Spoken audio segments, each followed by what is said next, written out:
Se eu disser para vocês que a falta de conhecimento da ciência básica que norteia o raciocínio clínico impede que muitos clínicos façam a interpretação correta da condição de um paciente, dizer que ele tem uma doença ou afastar aquela doença. Olá, meu nome é Marcelo Lopes e nesta aula pretendo falar sobre todo o raciocínio, a essência da ciência básica por trás do diagnóstico. O diagnóstico é importante para guiar terapêutica, informar prognóstico para os pacientes.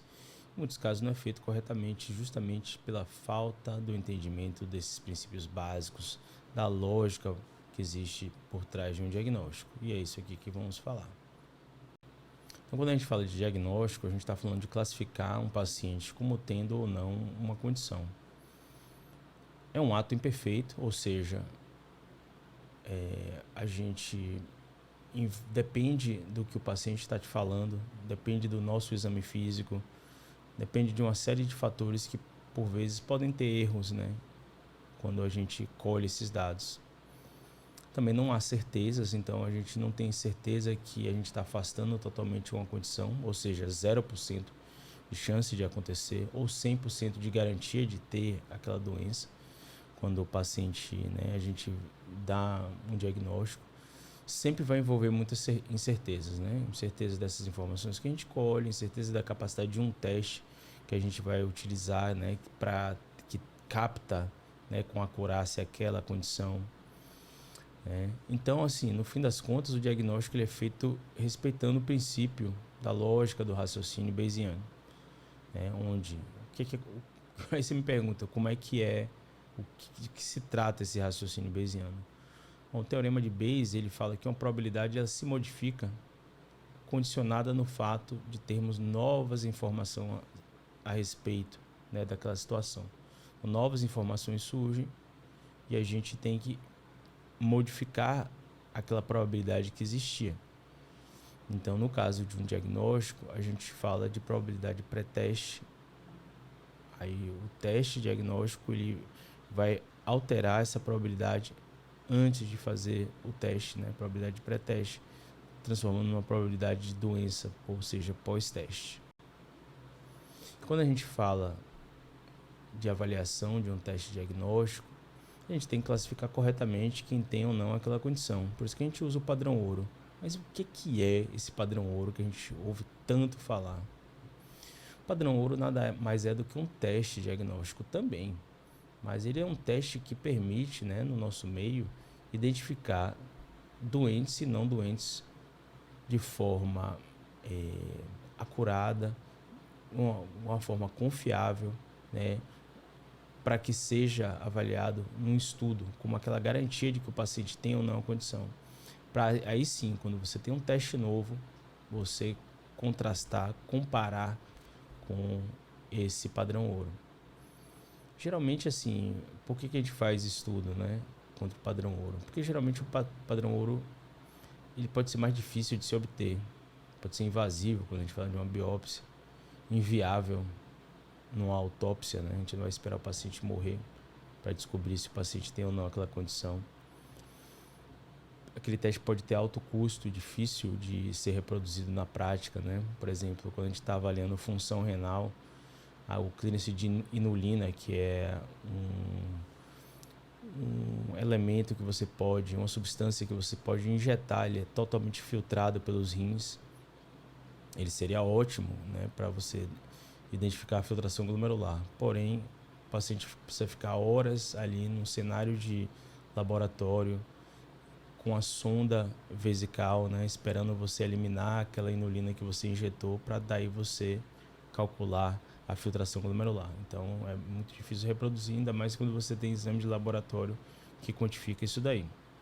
Então num estudo de teste diagnóstico surge sempre essa pergunta, com esse teste mais prático e reprodutivo que a gente desenvolveu, como é que ele vai ser, como é que ele se compara, com o padrão ouro dessa patologia?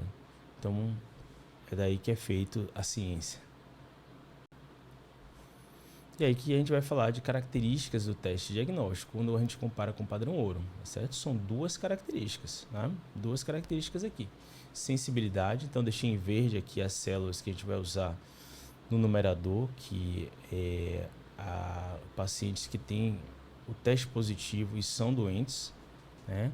Sobre o numerador, que vai ser o total de doentes. Então, no final das contas, é a probabilidade de você confirmar doentes, né, com um teste positivo. E a especificidade é a probabilidade de afastar doença e não doentes. Então, você tem no numerador ali não doentes com teste negativo e o total de não doentes no denominador. Tá? São duas características, lembre-se disso. Aí vocês viram ali, sensibilidade, especificidade, teste positivo e teste negativo. Tá? Então, esse teste, na verdade, ele pode estar vindo, quando você fala positivo ou negativo para uma doença, de variáveis, né, que a gente mediu. E se existe uma balança que você tem que colocar, né, alguns pesos ali na hora de você, né, usar esses dados de forma que você consiga, né, dar o máximo de diagnóstico possíveis. As variáveis que são usadas assim para determinar níveis de teste elas podem ter várias características, né, delas. Podem ser variáveis contínuas, são variáveis que têm valores numéricos, mas elas não têm intervalos, né? Elas ascendem aí de forma contínua, né? Como idade do paciente, né? Peso do paciente, laboratório, como a hemoglobina. Então, vai de 0 a infinito e passa, né, por todas as casas decimais imagináveis, tá? Creatinina também é a mesma coisa para a função renal, tá? Você pode pegar variáveis ordinais que respeitam valores hierárquicos, né? Um sopro cardíaco, ele vai de 1 a 6, só que o que vai determinar essa classificação é justamente o som e as características, né, daquele sopro. Então, é o que vai determinar. Quanto pior, né, maior vai ser o grau. Intervalar também, que você pode ser uma variável discreta, que você pode contar o número de vesículas, e categóricas, né, tipo sanguíneo.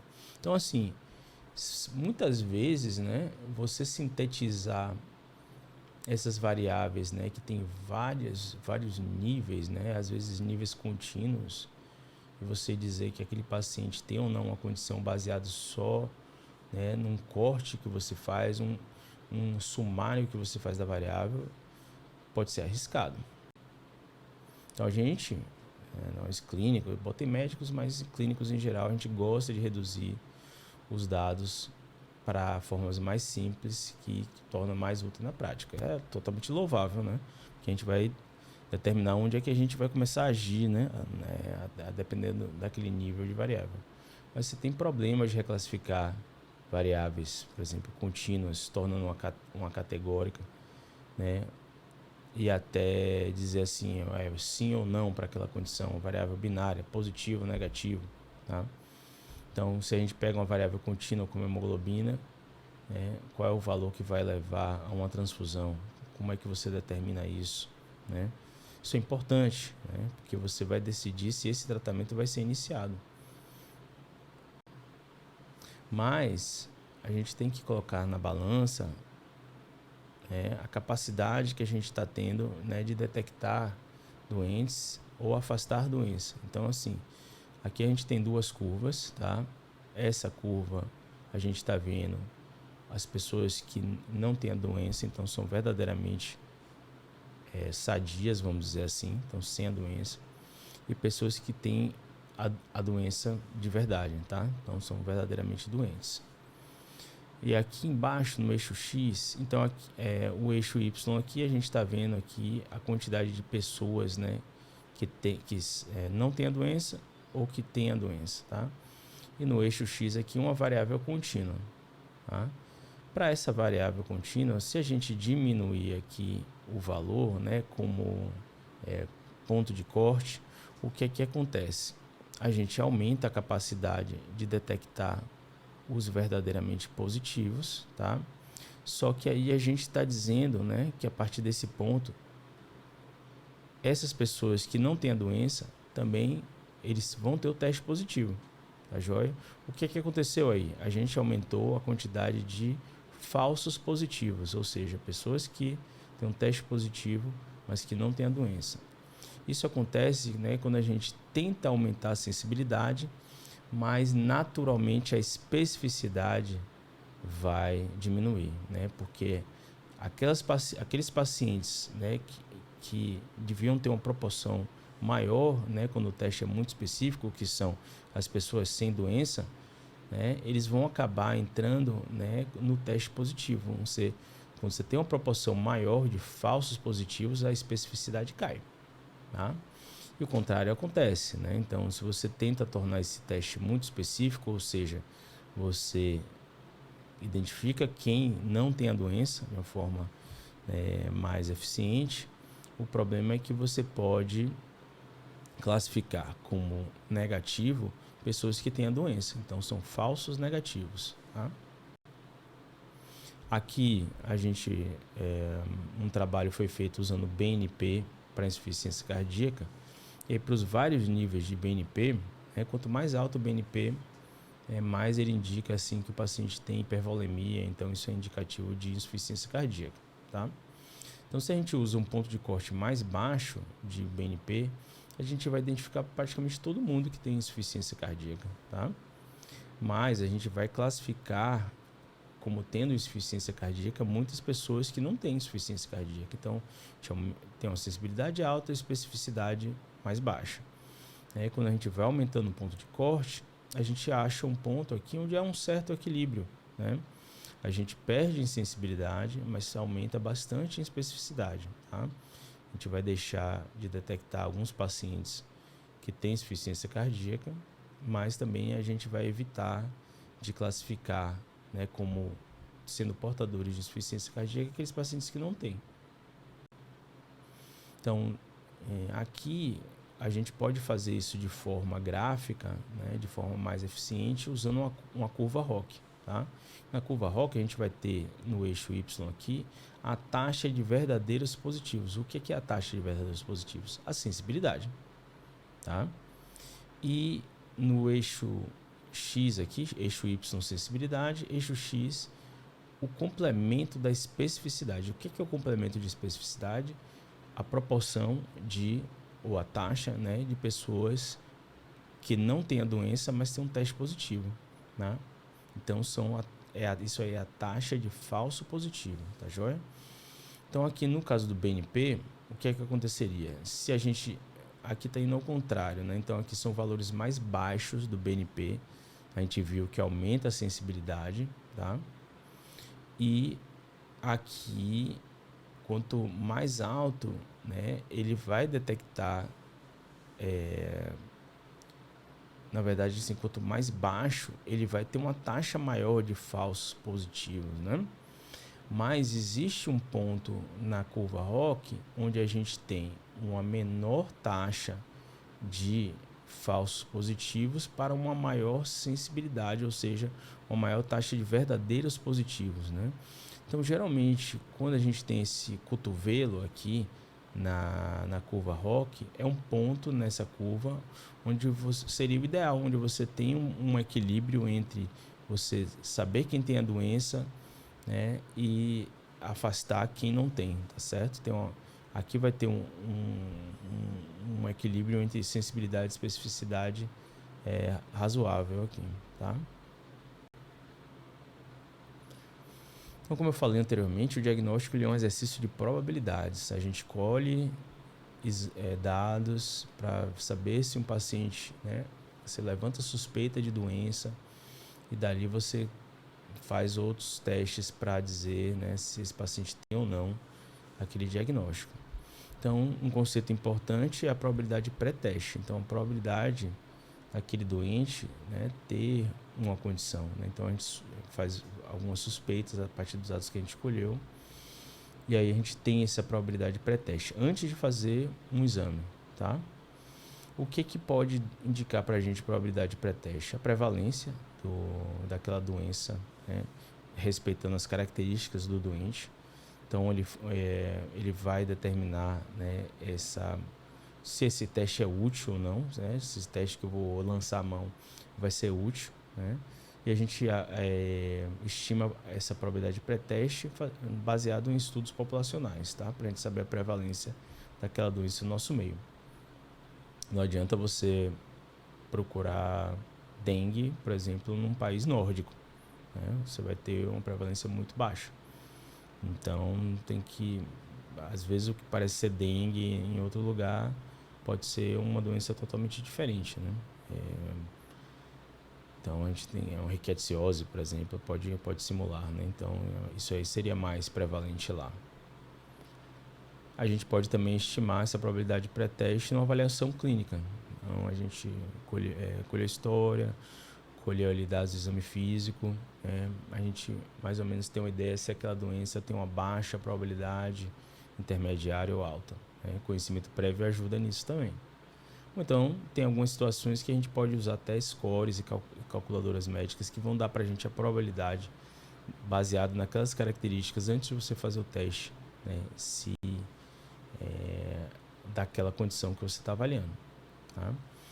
Agora sim, a gente tem a probabilidade de pré-teste, né? E o que a gente precisa saber desse teste diagnóstico que vai mudar essa probabilidade pré-teste, respeitando o princípio, né, do teorema de Bayes, né? Então, aquilo que a gente comentou, o que vai mudar uma probabilidade são mais informações que você adquire, né, que vão de acordo com o que você está fazendo ou de encontro, né, no caso de afastar, para você ter uma segunda probabilidade, tá certo? Então, a gente tem a probabilidade de pré-teste, né, sabendo isso daqui que a gente vai falar, que são os likelihood ratios, ou, como eu gosto de falar, as LRs, tá? A LR do teste, ela é uma métrica que avalia a performance desse teste, tá? A partir dela, a gente vai calcular a probabilidade pós-teste. A LR tem esses sinônimos de razão de verossimilhança ou razão de probabilidades, tá? Mas a gente costuma falar LR porque razão de probabilidades, por exemplo, pode ser um risco relativo. Razão de verossimilhança, ele não explica bem o que é. O likelihood ratio em inglês, ele tem um significado um pouco mais palpável nisso. Então a gente fala LR, do mesmo jeito que a gente fala odds ratio, que a gente não conseguiu traduzir, likelihood ratio também. Eu acho que também é uma forma de vocês ficarem atentos a isso nos artigos também. Então, a LR vai ser sempre uma razão entre as probabilidades de ter doentes sobre a probabilidade de ter pessoas sem a doença para aquele nível do teste. Então, no numerador sempre vai estar a probabilidade de ter doentes dado aquele nível do teste. E no denominador, a probabilidade de ter não doentes naquele nível. Tá? Se a gente está falando de um teste com 2 níveis, a gente vai, se é positivo e negativo, a gente vai falar de LR negativa e LR positiva. Tá? Mas o certo seria chamar de LR para o nível avaliado, né? Porque um teste pode ter mais de 2 níveis. Tá? Falando assim de um teste com 2 níveis, né? LR positivo, LR negativo. Né? Olhando aquela tabela 2x2, a LR positiva vai ser uma chance de verdadeiro positivo dividido por uma chance de falso positivo. Então, a sensibilidade dividido pelo complemento da especificidade. E LR negativo, você vai dividir a chance de falso negativo dividido por chance de verdadeiro negativo, ou seja, complemento da sensibilidade dividido por especificidade. Por que aqui o complemento, né, da LR positiva, né, tá no denominador e na negativa está no numerador? Porque lembre que sempre nessa razão da LR vai ter os doentes no numerador, tá? Então, na especificidade, o numerador seria os não doentes, tá? Então, para não confundir, sempre no numerador da LR a gente vai ter a probabilidade de ter doentes. Então, LR positivo é uma razão entre a probabilidade de ter doentes em relação a não doentes, dado o teste positivo. Então, no numerador, a gente vai ter a sensibilidade, tá? Que vai ser, né, a proporção, né, de testes positivos entre os doentes. E no denominador, a gente vai ter o complemento, né, da especificidade, ou seja, né, naquele nível do teste positivo, qual o risco dele ser um não doente, tá?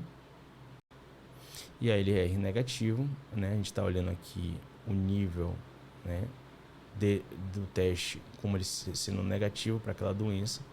No numerador, a gente vai ter então o risco de doentes, né, com teste negativo, ou seja, falso negativo, dividido pela, ou também complemento da sensibilidade, pelo risco de não doentes, né,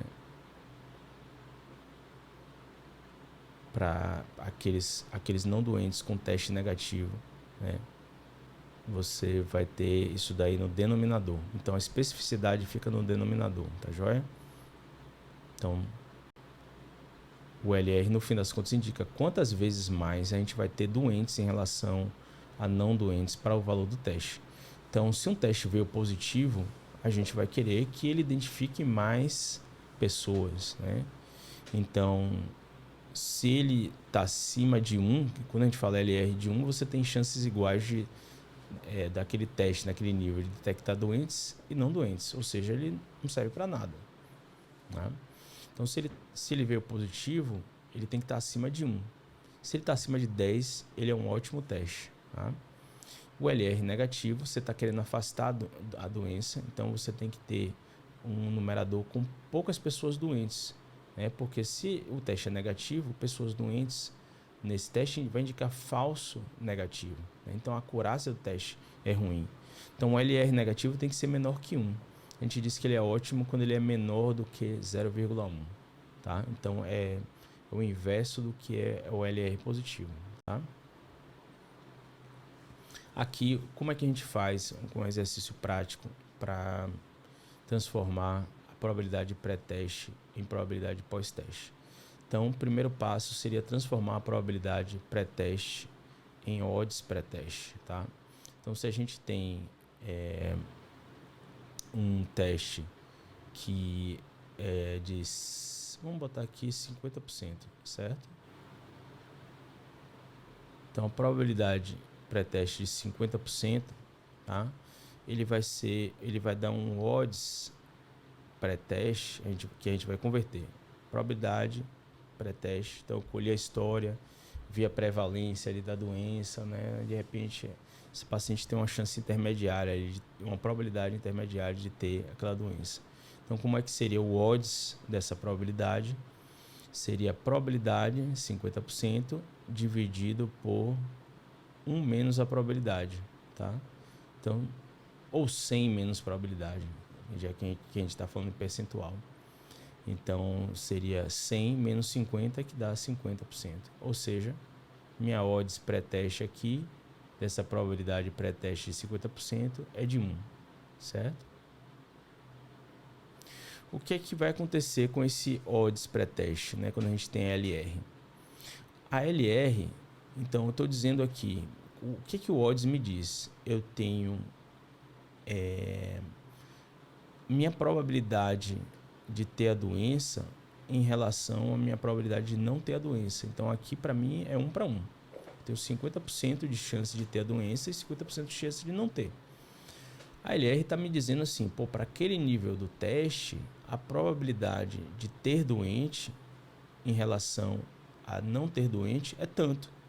Então o que acontece? Se você tem um odds, né, que tá comparando doente e não doente, e você tem um LR que está comparando, está fazendo uma razão entre doente e não doente, tá?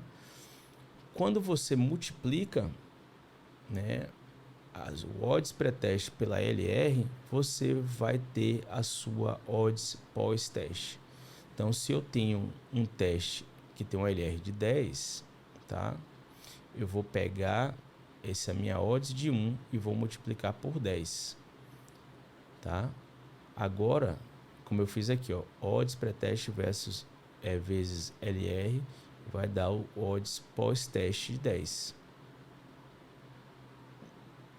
Então eu tenho um odds agora, depois que eu fiz esse teste, de 10/1 de ter a doença, tá? Meu odds aumentou de 1/1, ou seja, 50% de probabilidade, 50/50 de eu ter a doença ou não. Agora é 10/1 para eu ter a doença, tá certo? Então esse teste diagnóstico modificou muito as minhas chances de ter a doença, tá?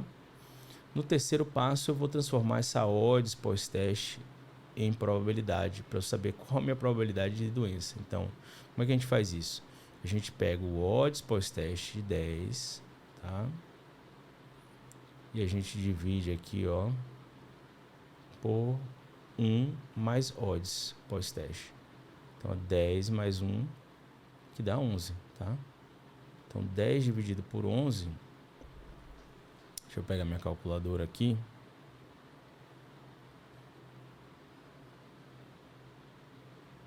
10 dividido por 11 vai dar 91%. Então você veja, eu saí de uma probabilidade pré-teste de 50%, fiz um teste que tinha um LR, né, de 10, né, o teste veio positivo, certo? Então ele tem um LR para aquele nível positivo de 10, tá? Então eu pego esse 50%, transformo em odds, multiplico pela LR, tem um odds pós-teste, tá? De 10. E aí eu converto novamente de odds para probabilidade, tá? E aí cheguei a 91% de probabilidade pós-teste. Saí de 50%, né? Que aí eu tinha uma incerteza total se o paciente tinha ou não aquela doença, e foi para 91%. Praticamente confirmei a doença, tá joia? Então esse é o valor da LR. Caso você não queira fazer uma conversão calculando, você pode usar o nomograma de Fegan, que você pode, partindo da probabilidade pré-teste, tá? Passando pela LR, você tem uma probabilidade pós-teste. Então, por exemplo, aqui, qual a gente fez, né? Que tinha uma probabilidade pré-teste de 50%, passou aqui para um LR de 10%,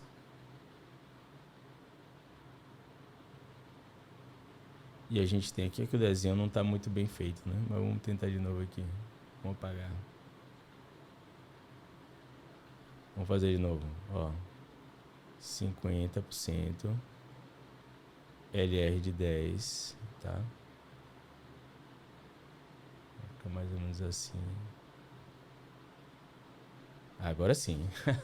Ficou próximo da nossa estimativa lá que a gente fez com odds transformando em probabilidade, tá certo? Então, basicamente o que a gente calculou, tá certo? Partiu de uma probabilidade pré-teste, passou pela LR, a gente tem essa doença. Vamos dizer que a gente tivesse, né, o inverso, né, 0,1 aqui de LR, tá? Partindo desses mesmos 50, como é que estaria a nossa probabilidade pós-teste passando por um LR de 0,1? Então vamos colocar aqui, ó, 0,1, 50% pré-teste, passaria para uns 10% mais ou menos, né? Então, praticamente afasta a doença aí, tá joia? Esse é o uso da LR. Com o nomograma de Fegan, você não precisa ficar convertendo probabilidade para odds e multiplicando pela LR, mas eu recomendo fazer isso se você quiser ensinar, por exemplo. É importante, tá certo? Como eu falei, LR a gente pode usar para testes que tem mais de 2 níveis. Aqui eu coloquei anemia ferropriva e níveis de ferritina, vários níveis de ferritina aqui. Então, lembrando que LR aqui, por exemplo, para esse nível, né, vai ser essa probabilidade, né, dividido por essa probabilidade. Tá? Aqui está. A gente pega aqui, né, a probabilidade que vai ser a divisão, né, entre essa célula aqui, que vai indicar pessoas com esse nível de teste que tem anemia, sobre o total de pessoas que têm anemia ferropriva. E a razão vai ser para as pessoas que não têm anemia ferropriva, essa probabilidade para aquele nível do teste. Tá? Aqui eu também calculei aqui para como se fosse paciente repleto de ferro, com nível muito alto aqui de ferritina. A gente afastar a anemia ferropriva, mesma lógica, né? 48 dividido por 809 dividido por 1.332 por 1.770. Então aqui tem bem menos. Aqui eu estou querendo, para esse nível alto, eu estou querendo afastar a anemia, né? Então você vai ter um risco bem maior, né? 75% versus 0,05 de pessoas não doentes. Então aqui o LR vai ser mais baixo, né? E aqui o LR vai ser alto. A gente tem aqui um LR de 51, praticamente 52 aqui, e um LR de 0,07, alguma coisa. Tá? Então aqui, com essa condição aqui, se a gente tiver esse nível aqui da ferritina, né, depender da probabilidade que a gente estimou ali de anemia, vai confirmar a doença praticamente, e aqui vai afastar a doença, né? Então a gente tem para vários níveis. Veja que se a gente tivesse dicotomizado a ferritina em menor que 35, né, a gente perderia essa informação aqui, né? O menor que 15, ele tem um LR muitíssimo alta, tá? Mais de 10 vezes mais do que para esse nível aqui de 15 a 34. Então se a gente pegasse juntasse esses dois grupos, aqui estaria muito mais baixo, né, do que os 52 que eu vi aqui, só para ferritina menor que 15. Lógico, gente, que como isso aqui é feito de um estudo com amostra populacional, a gente pode ter erro também, tá certo? Então você tem o intervalo de confiança aqui, tá? E veja que para esse nível aqui de ferritina, você pode jogar uma moeda para cima para saber se essa pessoa vai ter ou não anemia ferropriva, né? Porque o LR de 1 não ajuda muito a gente, tá? É importante a gente saber como o LR pode influenciar para vários níveis, né? E também as consequências da gente ficar resumindo demais os dados que a gente colhe, tá? O valor preditivo eu deixei para o final, né? O valor preditivo ele indica, né, a possibilidade, né, do teste detectar pessoas doentes, né, se ele for positivo, né, condicionado no fato de ter um teste positivo, qual a capacidade daquele teste detectar doentes, tá? Esse é o valor preditivo positivo, a proporção de pessoas doentes dentre aqueles com teste positivo. O negativo, ele indica a proporção de pessoas não doentes para aquele nível negativo, tá? Agora, o valor preditivo eu deixei por fim, porque assim, é muito usado em estudo, né? Basicamente, ele vai dar para a gente a probabilidade pós-teste de você ter a doença ou não, tá? Só a diferença aqui, quando a gente usa LR, a gente está falando de probabilidade pós-teste de doença, né? Quanto menor essa probabilidade pós-teste, a gente afasta a doença. Mas o valor preditivo negativo, né? Quanto maior, né? Você está dizendo que quando ele tem um nível negativo, né? Você vai detectar menos pessoas que têm aquela condição. Então é meio contraintuitivo nesse sentido. Mas por que ele não é características do teste? Né? Porque ele pode sofrer influência da probabilidade pré-teste, já que ele é um indício da probabilidade pós-teste. E o que vai determinar, né, a probabilidade pós-teste é justamente de onde é que a gente partiu, né? Esse paciente tinha uma probabilidade baixa de ter aquela doença, ou intermediária, alta. Então tudo isso vai ter um impacto. Eu falei para vocês que a prevalência pode ser um indício, né, de probabilidade pré-teste. Então aqui eu fiz, né, para um teste que tem sensibilidade de 93%, especificidade de 92%, que são características do teste, né? Esse teste, né, nessa prevalência aqui, né, tendo essa sensibilidade, né, ele vai, né, em 75 pessoas que têm a condição, ele vai ser positivo em 70 e vai ter falsos negativos aqui em 5. Tá? E com essa especificidade de 92 a 103 dá essa proporção aqui, tá? Então aqui, né, a gente vai ter esses valores aqui de valor preditivo bem altos, né, próximo aqui de 90% e 95%. Se a gente reduz a prevalência, né, mantendo a sensibilidade e especificidade que são características do teste, né, aqui eu vou manter o mesmo número de pessoas doentes, mas eu vou reduzir bastante a de não doentes.